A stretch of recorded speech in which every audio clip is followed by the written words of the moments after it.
জয় গুরু।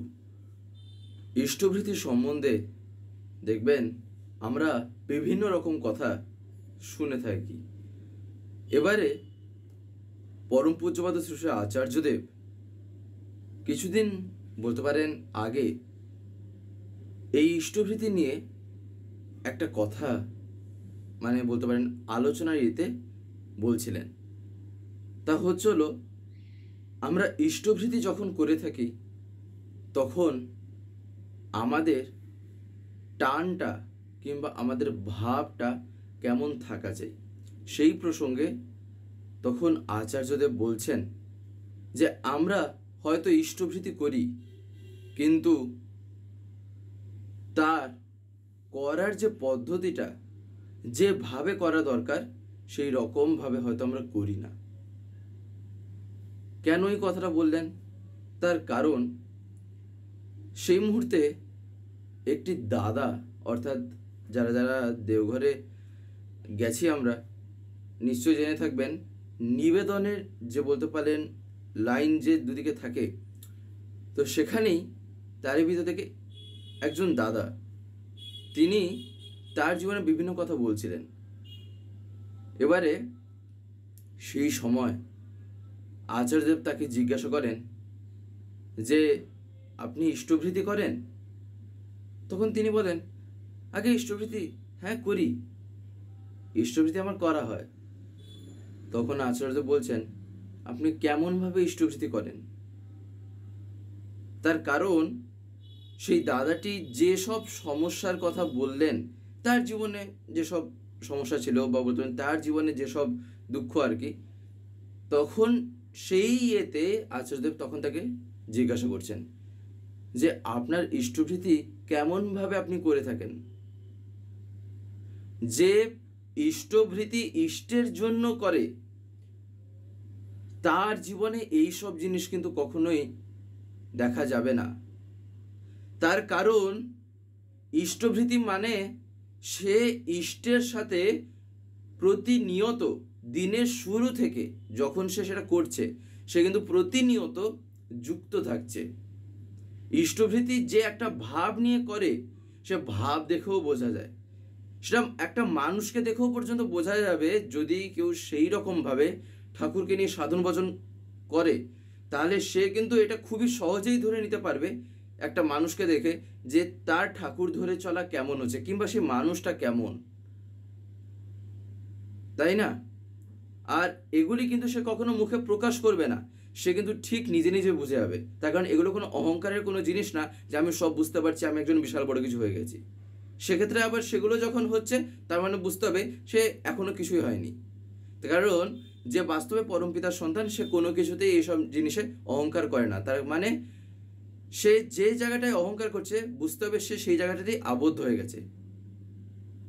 তাই এই সব জিনিস, এগুলো একটা খুবই স্বাভাবিক, এগুলো প্রত্যেকটার মধ্যেই দেখা যেতে পারে যে একে যে আরেকজনের ভাব, একে অপরের ভাব যে কীভাবে বুঝে নিতে পারছে, তাই না? তাই আচার্যদেব তখন তাকে বলছেন যে আপনার ইষ্টভৃতি আপনি যেভাবে করে থাকেন তাতে কিছুই ফরক পড়ে না বলেই এই রকম অবস্থা। আপনি ইষ্টভৃতিটা যেভাবে করেন তাতে কি হয়েছে না, কিছুই হয়নি। তাই এইভাবে তো ইষ্টভৃতি করলে তো কাঁচকলাই হবে। তাকে আচার্যদেব স্পষ্ট সেই রকম বলেন। তার কারণ কি? তার কারণ দেখবেন আমরা যদি একটু খোঁজ করে দেখি, দেখবেন আমরা হয়তো অনেকেই এটা হয়তো লক্ষ্য করে থাকতে পারি যে ইষ্টভৃতিটা আমরা কি করি না, একটা করতে হবে তাই করছি, এইরকম একটা ভাব নিয়ে করি। তাই এই কারণে তখন তাকে দিয়ে আচার্যদেব বলছেন আপনার ইষ্টভৃতি করাটা একটা যান্ত্রিকভাবে হয়। আপনি যে ইষ্টভৃতি করেন সেটা একটা যান্ত্রিকভাবে আপনি ইষ্টভৃতি করেন। আপনি একটা ঠাকুরের প্রতি টান নিয়ে যে ইষ্টভৃতি করছেন, ঠাকুরকে আমি দিচ্ছি সেই ভাব নিয়ে যে ইষ্টভৃতি করছেন, তা কিন্তু মোটেই না। আমি আমার ঠাকুরের সেবার জন্য আমি করছি, এই ভাব যখন মনে থাকবে তখন দেখবেন জীবনে কি পরিবর্তন আসছে। নিজের দিকে তাকাতে নেই যে আমার এটা হলো না ওটা হলো না, অথচ আমি দিনের পর দিন টাকা খরচ করছি, ইষ্টভৃতি হচ্ছে। তার মানে বুঝতে হবে ঠাকুর আমার জীবনের লক্ষ্য না, আমার স্বার্থ আমার জীবনের লক্ষ্য। সেটা পূরণ হয়ে গেলেই ঠাকুর আমার কে জীবনে, এইভাবেই তখন আসবে।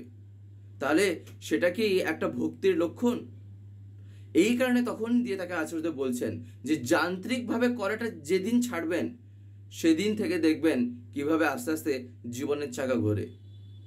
তাই ইষ্টভৃতি আমাদের অনুরাগের সহিত করা দরকার। ইষ্টভৃতি করা চাই ইষ্টের প্রতি লক্ষ্য রেখে। আমি আমার ইষ্টের জন্য করবো, আমি তাকে খুশি করার জন্য করছি, আমি তার জন্য করছি, আমি তার সেবার জন্য করছি, সব কিছু আমি চিন্তা ভাবনা করছি তাকে নিয়ে। সেক্ষেত্রে আমি আমার নিজেকে নিয়ে কোনো কিছুই আমি ভাবি না। যেই আমি নিজের চিন্তা ঢোকালাম আর আমি তাকে ভুলে বসলাম, সেক্ষেত্রে গন্ডগোলটা পাকাচ্ছে। তাই ইষ্টভৃতি করা চাই কিন্তু একটা অনুরাগ মুখর টান নিয়ে। যেমন নাম ধ্যানের ক্ষেত্রে এটা আমরা শুনে থাকি যেমনভাবে, ইষ্টভৃতির ক্ষেত্রেও কিন্তু তাই। যেমন দেখবেন, ধরেন আমি যখন খেতে বসি, খাওয়ার টেবিলে আমার সামনে কেউ যা পারছে তাই এনে দিয়ে যাচ্ছে, কেউ যা পারছে তাই এনে দিয়ে যাচ্ছে, মানে একেবারে যা তা অবস্থা।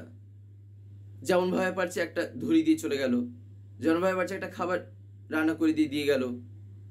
এবারে সেই জিনিসটাকে পেয়ে আমি কি তৃপ্তি পেলাম? সেই জিনিসটাকে পেয়ে আমি কি আনন্দ পেলাম? হলো তো না। আমার মনটা দুঃখ হলো। তার মানে কি? আমার মনটা সংকুচিত হলো, তাই না?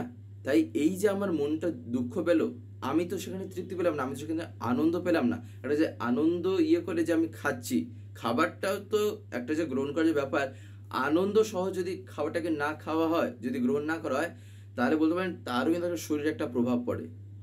আনন্দ সহকারে যদি সেই খাবারটা যদি আমি না খেয়ে থাকি। তাই আমাকে যখন কেউ খেতে দিচ্ছে, আমি এত কিছু লক্ষ্য রাখছি যে সে আমায় ঠিকঠাক মতন খেতে দিল কিনা, একদম পুরো সাজিয়ে গুছিয়ে দিচ্ছে কিনা, যাতে আমি একটু তৃপ্তি করে খাই। আর যখন এই জিনিসটা আমি ঠাকুরের ক্ষেত্রে যখন আমি করছি, যখন ইষ্টভৃতি করার সময় এই চিন্তাটা তো আসছে না যে আমি যখন তার সেবায় যখন আমি যুক্ত হচ্ছি, যখন আমি তার সেবায় নিজেকে যুক্ত করে তুলছি, সেক্ষেত্রে আমি কেন এরকম আচরণ করব যে একটা করলেই হয়ে গেল। আমি যখন সেই জায়গায় আছি তখন আমি ভাবছি যেন আমাকে সবাই একটু ভালো মন্দ খেতে দিক, ভালো মতন সাজিয়ে গুছিয়ে দিক। আর ইষ্টভৃতি যখন আসছে, যখন আমি কিছু করছি আমার ঠাকুরের জন্য, তখন কি না যে করে হোক একটা শেষ করে দিলে হলো। তাহলে এটা কি ধরনের যুক্তি? তার মানে আমি আমার জীবনটাকে নিজেই কিন্তু বলতে পারেন বেতালে ফেলেছি, তার জন্য আলাদা আর কেউ দায়ী নয়। এমনকি আমি যদি এটা হাজারবারও যদি মাথা ঠুকে ঠুকে যদি বলি যে আমি ইষ্টভৃতি করছি, আমার দিনের পর দিন টাকা যাচ্ছে, কোথায় কিছু উন্নতি হচ্ছে না বা জীবনে কোনো পরিবর্তন আসছে না, আসবে এটা কোন দিক দিয়ে? আমি তার পথটা কতটুকু খোলা রেখেছি? যেমনভাবে পথটা তৈরি করার কথা, রাস্তাটা যেভাবে তৈরি করার কথা, আমি রাস্তাকে সেভাবে তৈরি করেছি। একটা রাস্তাকে যদি সঠিকভাবে যদি না তৈরি করা হয়, দুদিনে এসে ভেঙে যাবে, কিংবা হয়তো দেখা যাবে রাস্তাটাই ঠিকঠাক তৈরি হলো না। আর সেই রাস্তা দিয়ে মানুষ তাহলে হাঁটাচলা করতে পারবে? সে রাস্তা দিয়ে গাড়ি ঘোড়া যেতে পারবে? পারবে না। রাস্তাই নেই, তো যাবেটা কোন দিক দিয়ে? ঠিক একই রকমভাবে তার দয়াটা যে আমি পাবো আমার জীবনে, তার দয়াটাকে যে আমি গ্রহণ করবো, সেই রাস্তাটুকু আমি কতটুকু দিয়েছি, কতটুকু খোলা রেখেছি? তাহলে আমি নিজেই নিজের জন্য আমি নিজের পাই করলাম না, তাই না? এই কারণেই কি করা দরকার না, তিনি যেভাবে বলেছেন সেইভাবে করা দরকার। এই কথাটাই তখন আচার্যদেব বলেছিলেন। তো যাই হোক, আজকের এই ভিডিওটা এবার আমি এখানে শেষ করবো। শেষ করার আগে আপনাদের কাছে একটি কথা বলবো, যদি আজকের এই ভিডিওটা আপনাদের ভালো লেগে থাকে তাহলে একটি লাইক করে দেবেন, সবার ভিতর শেয়ার করে দেবেন, কেমন লাগলো নিচে একটি কমেন্টে লিখে জানাবেন। আর যদি চ্যানেলটিকে কোনো সাবস্ক্রাইব করে না থাকেন তাহলে অতি অবশ্যই চ্যানেলটিকে সাবস্ক্রাইব করে পাশে বেল আইকন প্রেস করে অল করে রাখতে একেবারেই ভুলবেন না, আরও এরকম বিভিন্ন নতুন এবং ইন্টারেস্টিং ভিডিও সবার আগে পাওয়ার জন্য। জয় গুরু, বন্দে পুরুষোত্তম।